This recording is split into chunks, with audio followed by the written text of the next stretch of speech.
Mayang hapon, Negros. Inin DigiCast Negros 10. Ang nagapanguna nga napulo ka mga balita sa isla sa Negros ang amo ni gadulong sa inyo.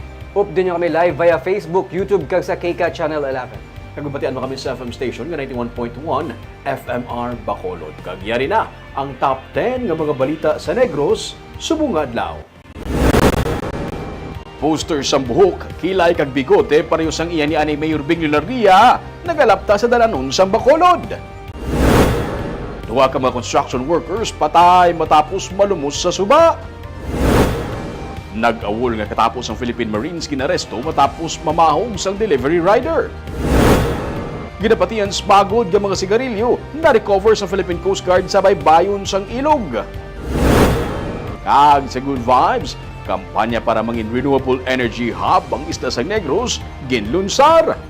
Tinatanan sa DigiCast Negros 10. Sa number 10,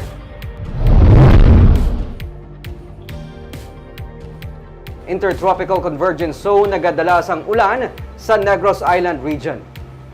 Sa pinakaunang ation, nadala na sa weather forecast ang pag-asang Negros Island region. Base sa forecast, apektado sa Intertropical Convergence Zone o kon ITCZ, ang Southern Luzon, Visayas kag Mindanao nga nagalakip sang Negros Island region kag Siquijor.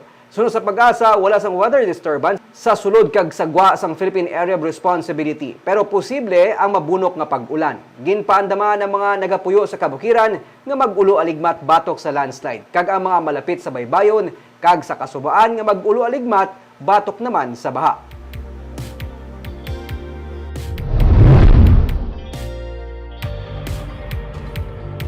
Sa number 9, magapatigayon na sang preliminary investigation ng Provincial Legal Office karon nga nagsabit na sang iya nga sabat ang Executive Assistant sa Gobernador nga si Francis Velez Mikangtanan sa ginpapanaog sa iya nga show cause order.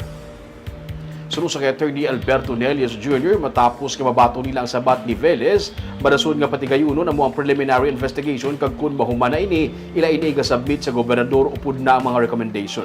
Si Velez ang ginapanaogan sang show cause order angon sa pagpakayo sang furniture sa governor's office nga wala sang permiso. Antes pa man magabot ang purchase request nga 129,200 pesos na human na ang repair sang mga furniture. Wala na sunod sandig sa show cause order ang procurement procedure. Damlag pa, gitpakamayo ni Velez nga hindi maghatag sa pahayag sa katapo sa media.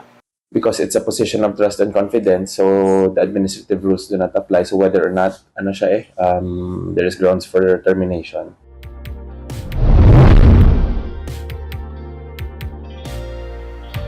Sa number 8, nag-awol nga katapos ang Philippine Marines ang gindakop sang kapulisan sang namahog sang delivery rider. Arestadong anay katapos ang Philippine Marines nga si Harold Jones Hilado, 28 anyos matapos giniligar nga namahog sang isa ka delivery rider sa Villa Servando, Barangay Singkeng Airport, Syudad sang Bacolod sang kagabi. Si Hilado nga residente sa Barangay 3, Syudad sang La Carlota, ang gindismiss na gikan sa Philippine Marines. Isa ka 28 anyos nga delivery rider ang ginaligar nga iya ginpahog samtang may bit-bit nga pusil. Suno kay Police Major Eugene Tolentino, ang station commander sa Police Station 8, nagpadulong sa ilang tagreklamo kag ginpalabot na natabo sa lugar nga ginaligar ginapakita ni Hilado ang iya nga 45 caliber pistol kag gintungtong pa sa ibabaw sang lamesa. Dugang pa ni Tolentino, giliyon man nga naaresto si Hilado kag ining magapangatubang sang kaso nga paglapas ang RA 10591 ukon ang illegal possession of firearms kag grave threat. Sa number 7,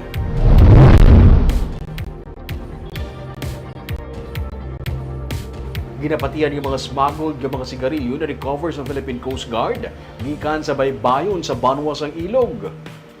Na-intercept sa Philippine Coast Guard ang 155 ka karton sa ginaligar smuggled nga mga sigarilyo sa isa ka sakayan sa baybayon sa Barangay 2 sa Ilog sang Martes. May 4 ka mga lalaki nga taga Basilan nga yara sa sakayan. Sunod sa ila, gikan pa sila sa Zamboanga kag nagbiyahe padulong sa Banwas ang Ilog. Sa inisyal nga impormasyon, inog-deliver sang 4 ang mga sigarilyo sa isla sa Negros pero wala ini sa mga dokumento.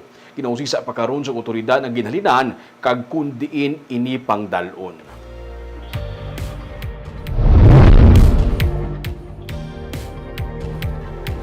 Sa number 6, pagligwat sang ordinansa angot sa pagpanagtag sang libre nga school supply sa Bacolod, igaduso sa konseho. Wala na tigayon nga nakapamakal kag nakapadagtag sang libre nga school supplies ang Bacolod GU sa mga pampubliko nga eskwelahan sa elementary sang nagdigad nga school year. Ini bangod suno kay Councilor Al Victor Espino nga pamuno sang Committee on Education sang Konseho, hindi masabat sang gintalana nga 15 million pesos nga pondo ang kinahanglan nga supply sa masobra 72,000 ka mga estudyante sa public schools. Gani sa natalana nga sesyon, ginapaabot ang iya igaduso nga amendment sa ordinansa agud mapatod ang nagakaangay nga pondo para sa libre nga school supplies. Ginpahayag ni Espino nga sa karon may 30 million pesos na nga gintalana nga budget sang local school board agud gamiton sa pagbakal sang libre nga school supplies. Ginasugura naman ang bidding process para matigayon ang pagpanagtag sang school supplies sa pagbukas sang ini nga school year.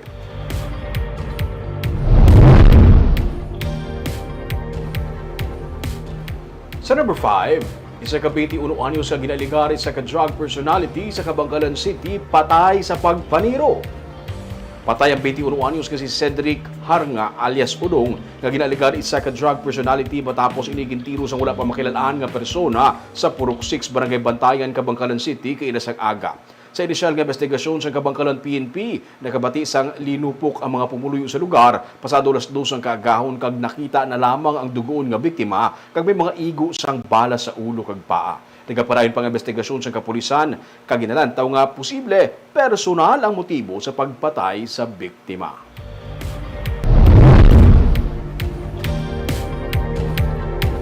Sa number 4, duha ka mga construction workers ang patay matapos nga malumos sa suba.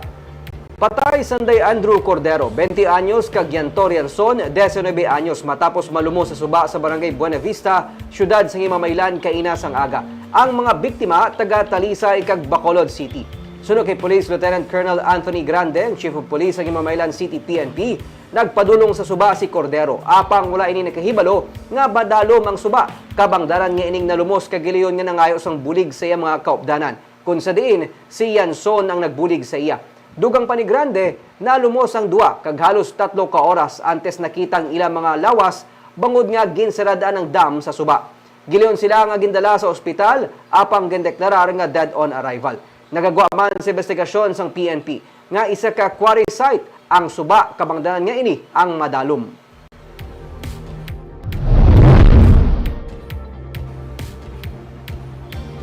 Sa number 3, mga manugbaligya sang bulak nga maapektuhan sang Joint Development Project sa Manukan Country sa Bacolod City, nagalaom nga masaylo sila sa lugar nga yara lang sa gihapon sa reclamation area. Kabay ng may 18 ka mga flower vendor sa kilid sang Father Ferrero Street sa mga maapektuhan kag natanan na mapahalin sa tiun nga suguran sang SM Prime Holdings Incorporated ang pag-develop sang 3-hectare property sa syudad sa reclamation area. Ginsiling ni Glenn Amar, presidente sa Bacolod Flower Vendors Association, nga wala sila nagapamalabag sa tuyo sa syudad, pero nagalaom sila nga masaylo sila sa lugar nga malapit lang sa gihapon sa reclamation area. Kabahin sa ilang ginatanaw nga sarang masayluan ang dalan sa atubangan sang Pope John Paul II Tower. Ginatunan Manila ang posibilidad nga magsaylo malapit sa Bacolod City Government Center kag sa ginadihon nga Ascenso Yuhum Housing Village sa Barangay 8. Ang Committee on Markets and Slaughterhouse kag City Legal Office ang ginapaabot magadialogo upod sa ila antes pa ang natarana nga pagbalhin sa ila sa masunod nga mga binulan. Ang number 1 namon nga option sa Papjumpol. Sugtan kami nga dito, nga wala na kami diya kuno sa sulod. Pwede man kami dito. Okay diya sa amon ng kwan, pagsulod daw sa mga salakyan kag gani. Okay diya sa amon ng kuno namon yung bahagi ka ang sales namon o daily. Sa number 2, nagluntad nga fish kill padan ginausisa sa Banwa sang Ilog.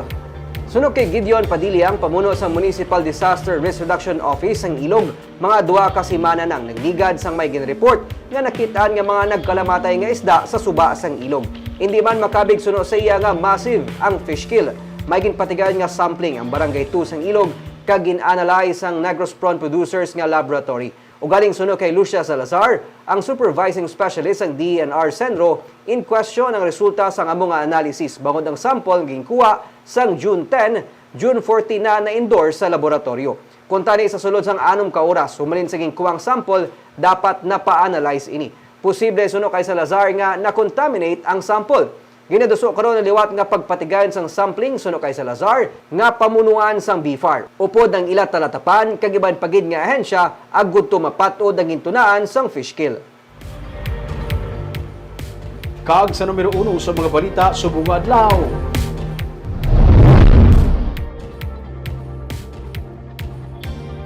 Mga posters sang buhok, kilay kag bigote nga kaanggid sa kay Anay Bacolod City Mayor Nivelio Leonardia ang naglapta sa dalanon sa Bacolod subong nga adlaw kadungan sa iya nga kaadlawan.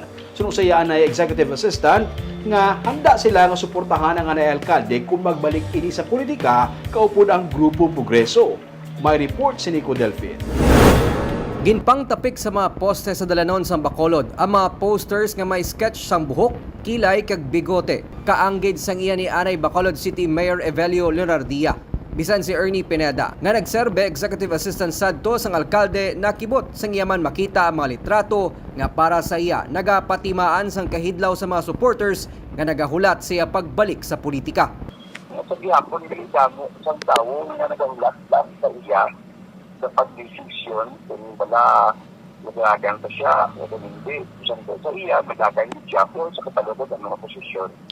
Kaadlawan ni Leonardia subong nga adlaw. Gani may pilaman ka mga kaalyado sang Anay Alkalde ang nagtamyaw sa iya sa social media. Dugang pa ni Pineda. Hasta karon hindi pa nila mapatod ang mga desisyon sang Anay Alkalde sa natala nga 2025 elections. Pero may mga nagapabutyag na sang interes nga mag-upod liwat sa Anay Alkalde pati na ang mga yadtong nagbiya sa iya. Ang pagsuporta at ang pagkitugyon kasi sa grupo ara sa gihapon sa pag-iit. Kasi kaya ibang ganit na wala na sa support kasi nga ara mo ganit sa ibang na grupo kung gusto nila ang panumbalik tungkol sa performance na may isang na hindi mo makita sa support.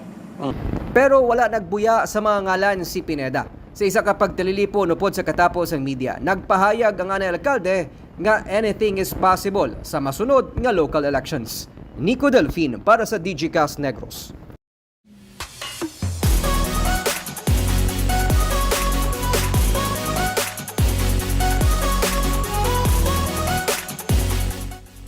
Kag sa Good Vibes, kampanya para maging renewable energy hub ang isa sang Negros ang ginlunsar sang environmentalist organization upod sa simbahan.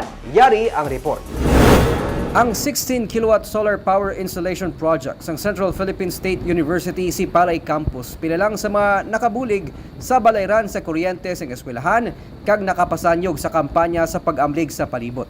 Ginsiling ni CPSU President Aladino Moraca nga dako ang potensyal sang solar power gani tuyo nila nga mag-invest ang dugang pa nga masobra 20 million pesos para sa solar installation project sa 11 ka mga campuses sa isa sang Negros kabahin sa ila 5-year development plan.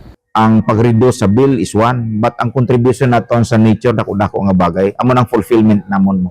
We need to invest. Ang CPSU isa sa mga institusyon nga nagpirma sa ginlunsar nga Distributed Renewable Energy Campaign agod mapasanyog pang tikang para mangin renewable energy hub ang Negros. Ginsiling ni Ted Lopez, Executive Director sang Alter Trade Foundation Incorporated, kinahanglan mapabaskog pang transition sa paggamit sa renewable energy halin sa paggamit sang fossil fuel agud mapahagan-hagan ang epekto sang climate change nga nakaapekto sa agrikultura. Ang kampanyang suportado ni Diocese of San Carlos Bishop Gerardo Alminasa nga nagapati nga hindi na dapat magbalik pa sa paggamit sang fossil energy ang isla sang Negros tungod sa potensyal kag reliability sang solar kag wind energy. Ipakita ta sa bilog ng Pilipinas kag importante ni ginhimo ta subong in view sa palaboton nga zona sa aton presidente. Kakabalon ta aton mga negosyante hindi na kinahanglan magliko pakita sa LNG o fossil gas para nga mag-abot kita sa isa ka maayong energy sources. Kundi ari na diretso na kita sa renewable energy, no? Para kay Moraca, dapat man matigayon ang pagtukod sang solar panel factory sa tinutuyo nga malabot ang ginahandom nga renewable energy sustainability. We need to combine our effort. Ang CPSU may lapan nga duta. Factory can be. Ang pinaka-importante the technical expertise on what to do. And I think kung ang campaign naton bilog is to direct sa sina nga bagay, the factory should be one of the target. Ginapaabot sa pamunuan sang Center for Energy, Ecology and Development Philippines upod sa mga renewable energy advocate organizations nga mapabaskog ang pagpatuman sang Renewable Energy Law of 2008 kabahin din ang pagduso sa mga infrastructure projects kasubong sang solar kag wind energy project sa isla. Nico Delfin para sa DJcast Negros. Next subong all eyes on Negros no kamera kita sa transition into renewable energy sa isla sa Negros. Kag hindi lang renewable ang potensya sang NIR kag madamo pa. Kabay pa sige madamo pa gid. Kaga pa ito mga balita sa Negros subong nga adlaw. Kay man sa panahon karon importante nga maihibalo ka sa nagkatabo sa imong palibot. Dapat balanse kag eksakto mga impormasyon. Magapadayon kami nga magapangalagad sa mga Negrosanon. Ako si Nico Delfin. Tubtub sa buwas, ako naman si Romeo Subado, mayong hapon.